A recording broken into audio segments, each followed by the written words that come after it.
Le 3 octobre 1930 paraissait dans l'Action française la critique de François Vineuil du film L'Arlésienne, texte intégral. Nous en étions certains. Le chef-d'œuvre le plus aimé d'Alphonse Daudet est intraduisible. Toutefois, il faut distinguer entre le film de M. de Baroncelli et certaines autres transpositions littéraires, monstres, heureusement mort-nés, qu'on eut le sang-froid d'appeler Le Rouge et le Noir ou La Cousine Bette. En premier lieu, M. de Baroncelli a le respect du texte, vertu qui n'est peut-être pas cinématographique, mais que nous jugeons à bon droit nécessaire.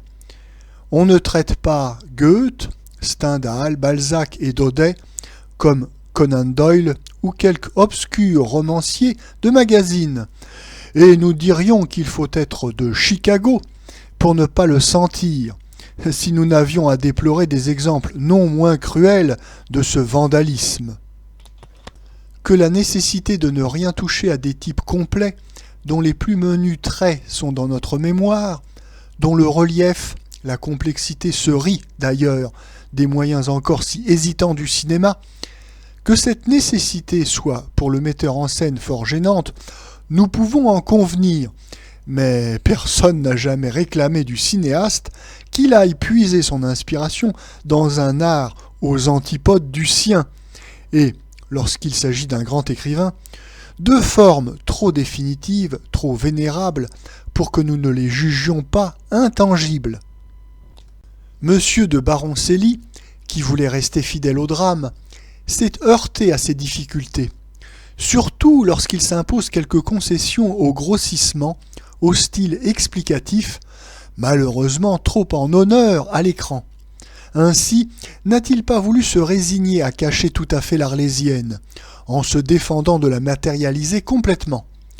Nous ne la voyons pas, mais nous apercevons son ombre, sa nuque. Dans l'obscurité, nous entendons sa voix. La pensée est délicate, elle ne nous choque pas un instant, mais elle ne va pas sans entraîner certaines maladresses et raideurs dans quelques images.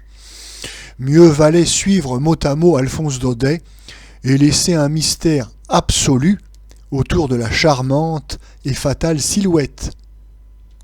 C'est pour quelques erreurs de ce genre que M. de Baroncelli n'est pas arrivé à conserver tout à fait au drame son admirable atmosphère d'angoisse et de passion. Si la dernière partie est émouvante, c'est bien plus par le prestige du sujet que par sa traduction photographique qui ne pouvait qu'en affaiblir la grandeur. Pour nous donner la véritable arlésienne du cinéma, il eût fallu la transposer sur un mode purement réaliste et brutal, que nous aurions difficilement toléré. Le très grand mérite de M. de Baroncelli est plutôt d'avoir, un des premiers chez nous, sorti du studio les appareils de prise de son, et d'avoir réalisé avec eux, en plein air, mieux que des essais. Aux mornes dialogues de salon succèdent enfin les bruits de la nature, cloche des moutons, clapotis des chevaux en Camargue, cris de la course de taureaux. M. de Baroncelli avait de bonnes raisons pour ne pas s'enfermer. Il est de là-bas.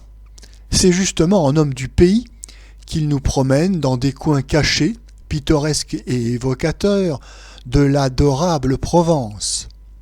Sans doute la poésie ne baigne pas aussi complètement le drame qu'on le voudrait, mais elle parfume tous ces tableaux rustiques. On aurait aimé, pour l'Arlésienne, une interprétation plus facilement capable de simplicité que les comédiens réunis par M. de Baroncelli. Non qu'il ait eu la main malheureuse. Nous tenons par exemple Mademoiselle Blanche Montel pour une charmante et habile actrice, mais c'est une paysanne de fête galante.